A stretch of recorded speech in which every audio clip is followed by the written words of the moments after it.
Hello friends, नमस्कार। मैं हूं पवन कुमार और आप देख रहे हैं YouTube channel creative education. Mughal राजवंश का इतिहास पार्ट 4 है। इंपोर्टेंट क्वेश्चंस हैं, तो आइए शुरुआत करते हैं। क्वेश्चन नंबर 1 है, मजमा अल बहरैन की रचना किसने की? ऑप्शंस दिए, तो इसका राइट आंसर है ऑप्शन सी, दारा शिकोह। मजमा अल बहरैन की रचना दारा शिकोह ने की थी।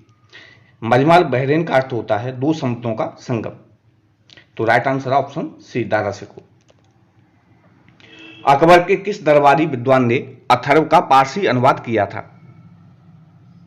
तो इसका राइट आंसर है ऑप्शन ए, हाजी इब्राहिम सरहिंदी। इन्होंने अथर्ववेद का पारसी भाषा में अनुवाद किया था। तो राइट आंसर है option A, Haji Ibrahim Sirhindi. Question number 3 है, जिंदा पीर किसे कहा जाता है? तो इसका राइट आंसर है ऑप्शन सी, औरंगजेब। औरंगजेब को जिंदा पीर कहा जाता है क्योंकि यह अपने खर्चे के लिए टोपियां सिलता था और अपना खर्चा इस तरह से स्वयं निकालता था, तो इसलिए इसको जिंदा पीर कहा जाता है। क्वेश्चन नंबर 4 है, ईरान के शाह मुगल शासकों के बीच झगड़े की जड़ क्या थी? तो इसका राइट आंसर है ऑप्शन बी, कंधार। ईरान के साथ मुगल शासकों के बीच झगड़े की जो मुख्य जड़ थी वो कांधार था। कांधार कहाँ है? अफगानिस्तान में। तो राइट आंसर है ऑप्शन बी, कांधार। मुमताज महल का असली नाम क्या था? तो इसका राइट आंसर है ऑप्शन ए, अर्जुमंद बानो बेगम। ये मुमताज महल का असली नाम था। क्वेश्चन नंबर 6 है, अकबर द्वारा बनाई गई कौन सी इमारत का नक्शा बौद्ध विहार की तरह है? तो इसका राइट आंसर है ऑप्शन ए, पंचमहल। अकबर द्वारा बनाई गई पंचमहल इमारत का नक्शा बौद्ध विहार की तरह है। ये एक खंबे पर स्थित है। तो राइट आंसर है ऑप्शन ए, पंचमहल। अंतिम मुगल शासक बहादुर शाह जफर था, उनके पिता का क्या नाम था? तो इसका राइट आंसर है option B, Akbar Shah second. अंतिम मुगल शासक बहादुर शाह जफर था, इनके पिता का नाम अकबर शाह सेकंड था। क्वेश्चन नंबर 8 है, अकबर ने सर्वप्रथम वैवाहिक संबंध राजपूतों के किस ग्रह से स्थापित किए थे? किस ग्रह से स्थापित किए थे? और वह जो घर था जिनसे संबंध स्थापित किए थे वो कौन था? तो इसका राइट आंसर है ऑप्शन बी, कछवाओं से। अकबर ने सर्वप्रथम जो वैवाहिक संबंध थे वो कछवाओं से स्थापित किए थे। क्वेश्चन नंबर 9 है, औरंगजेब ने दक्षिण में जिन दो राज्यों को विजित किया था वे कौन से थे? तो राइट आंसर है ऑप्शन सी, बीजापुर एवं गोलकोंडा। औरंगजेब ने दक्षिण के इन दोनों राज्यों को विजित किया था अपने दक्षिण अभियान में। क्वेश्चन नंबर 10 है, निम्नलिखित मुगल बादशाहों में किसने अपनी आत्मकथा फारसी भाषा में लिखी थी? तो इसका राइट आंसर है ऑप्शन सी, जहांगीर। तो जो कि जहांगीरी जो आत्मकथा थी ये इसने फारसी भाषा में लिखी थी।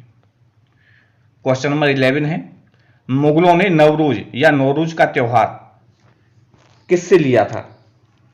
किससे लिया? तो इसका राइट आंसर है ऑप्शन ए, पारसियों से। मुगलों ने नवरोज या नौरोज का त्योहार पारसियों से लिया था। क्वेश्चन नंबर 12 है, कौन सा मकबरा द्वितीय ताजमहल कहा जाता है? तो इसका राइट आंसर है ऑप्शन सी, राबिया और दौरानी का मकबरा या बीवी का मकबरा। यह द्वितीय ताजमहल कहा जाता है और ये औरंगजेब की वाइफ थी, जो बीवी थी, उसका मकबरा था। ये कहाँ है? औरंगाबाद में स्थित है। तो राइट आंसर है ऑप्शन सी, राबिया और दौरानी का मकबरा। क्वेश्चन नंबर 13 है, किस इतिहासकार ने अकबर द्वारा प्रतिपादित दीन इलाही को एक धर्म कहा था? तो इसका राइट आंसर है ऑप्शन ए, अबुल फजल। अबुल फजल ने अकबर द्वारा प्रतिपादित दीन इलाही को एक धर्म कहा था। क्वेश्चन नंबर 14 है, अनवार ए सुलेही ग्रंथ किसका अनुवाद है? अनवार ए सुहेली ग्रंथ किसका अनुवाद है? तो इसका राइट आंसर है ऑप्शन ए पंचतंत्र। पंचतंत्र की जो कहानियां थी उनका अनुवाद कराया था अनवार ए सुहेली ग्रंथ। क्वेश्चन नंबर 15 है, शेरशाह को उसके पिता हसन खान ने एक जागीर के प्रबंधक के रूप में नियुक्त किया था, वह जागीर कौन सी थी? तो इसका राइट आंसर है ऑप्शन ए सासाराम। ये जागीर थी जिसमें उसके पिता हसन खान ने एक जागीर के प्रबंधक के रूप में इसको नियुक्त किया था। क्वेश्चन नंबर 16 है, जहांगीर के निर्देश पर किसने अबुल फजल की हत्या कर दी थी? तो इसका राइट आंसर है ऑप्शन ए वीर सिंह बुंदेला ने। जहांगीर ने इसको इतना प्रोत्साहित किया था, इसने अबुल फजल की हत्या कर दी थी। क्वेश्चन नंबर 17 है, देसाला बंदोबस्त किससे संबंधित है? तो इसका राइट आंसर है ऑप्शन सी टोडरमल से। देसाला बंदोबस्त है वो टोडरमल से संबंधित है। टोडरमल अकबर के नौरत्नों में से एक थे। क्वेश्चन नंबर 18 है, अकबर ने किसे कंठाभरण वाणी विलास की उपाधि दी थी? तो इसका राइट आंसर है ऑप्शन बी तानसेन। अकबर ने कंठाभरण वाणी विलास की जो उपाधि दी थी वो तानसेन को दी थी। क्वेश्चन नंबर 19 है, मुगल वंश के संदर्भ में पिता के रहते बादशाह पद प्राप्त करने का प्रथम प्रयास करने वाला शहजादा कौन था? तो इसका राइट आंसर है ऑप्शन ए, ये जो प्रथम प्रयास किया था ये जहांगीर ने किया था। उसके बाद जो द्वितीय प्रयास किया था वो किसने? खुर्रम यानी शाहजहां ने किया था। तो अकबर के रहते बादशाह पद प्राप्त करने वाला जो प्रथम शहजादा था वो जहांगीर था। क्वेश्चन नंबर 20 है, शासक बनने के बाद 12 अध्यादेश जारी करने वाला मुगल बादशाह कौन था? तो इसका राइट आंसर है ऑप्शन ए जहांगीर।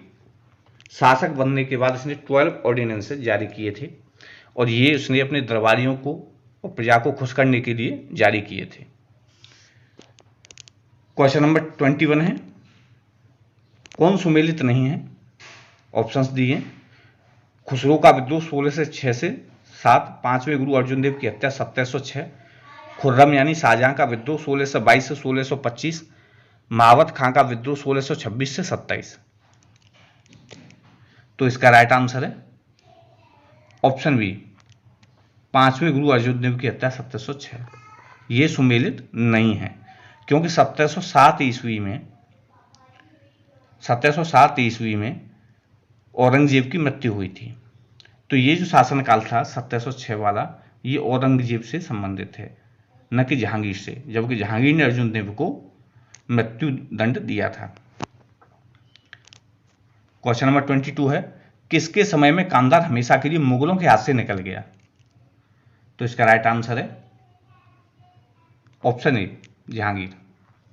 जहांगीर के समय में कांधार हमेशा के लिए मुगलों के हाथ से निकल गया था। कांधार बहुत ही इंपॉर्टेंट था क्योंकि ये व्यापारिक मार्ग पर भी स्थित था।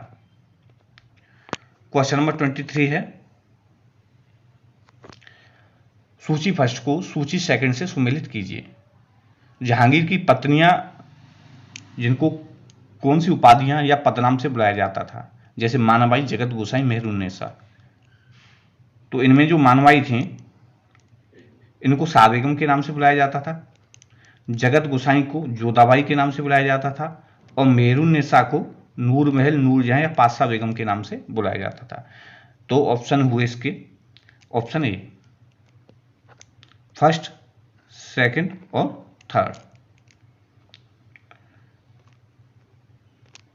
क्वेश्चन नंबर 24 है, मेवाड़ से युद्ध तथा चित्तौड़ की संधि किसके शासनकाल की महत्वपूर्ण उपलब्धि है? तो इसका राइट आंसर है ऑप्शन बी जहांगीर। जहांगीर के समय में चित्तौड़ से संधि हो गई थी क्योंकि महाराणा प्रताप की मृत्यु के बाद जो उनके उत्तराधिकारी थे उन्होंने जहांगीर से संधि कर ली थी। तो मेवाड़ से युद्ध तो चित्तौड़ की संधि जहांगीर के शासनकाल की महत्वपूर्ण उपलब्धि है। क्वेश्चन नंबर 25 है, किस शासक को जहांगीर ने फर्जंद यानी पुत्र की उपाधि से सम्मानित किया था? तो इसका राइट आंसर है ऑप्शन ए, बीजापुर के शासक आदिल शाह को जहांगीर ने फर्जंद यानी पुत्र की उपाधि से सम्मानित किया था। तो राइट आंसर है ऑप्शन ए। तो दोस्तों ये थे इंपॉर्टेंट क्वेश्चंस, 25 क्वेश्चंस आपको कैसे लगे कमेंट बॉक्स में कमेंट करके जरूर बताइए। चैनल को अगर आपने अभी तक सब्सक्राइब नहीं किया है सब्सक्राइब कर लीजिए, बेल आइकन बटन को भी प्रेस कर लीजिए। ये वीडियो देखने के लिए आपका बहुत बहुत धन्यवाद।